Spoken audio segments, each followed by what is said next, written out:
अल्लाह की रहमत। एक पुराने शहर में जहाँ गलियाँ तंग और मकान एक दूसरे से जुड़े हुए थे, वहाँ एक गरीब आदमी रहता था जिसका नाम करीम था। गरीबी से तंग आकर उसने चोरी का रास्ता अपना लिया था, लेकिन वह केवल उतना ही चुराता था जिससे उसके और उसके छोटे परिवार का पेट भर सके। एक रात करीम एक अमीर और नेक ताजर के घर में घुसा। उसकी नजर एक कीमती हीरे के हार पर पड़ी।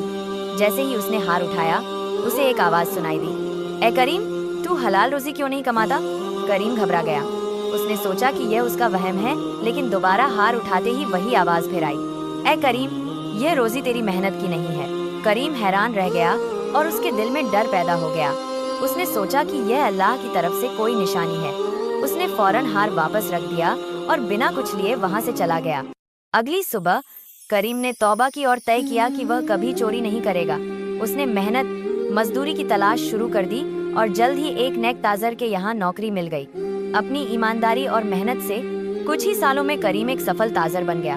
उसने हमेशा हलाल रोजी पर जोर दिया और अपनी दौलत का एक बड़ा हिस्सा गरीबों पर खर्च करता था। एक दिन वही ताजर जिसके घर से करीम ने चोरी का इरादा किया था, उसके पास आया और उसकी नेकनामी की तारीफ की। करीम ने मुस्कुराकर उसे पूरी कहानी सुनाई।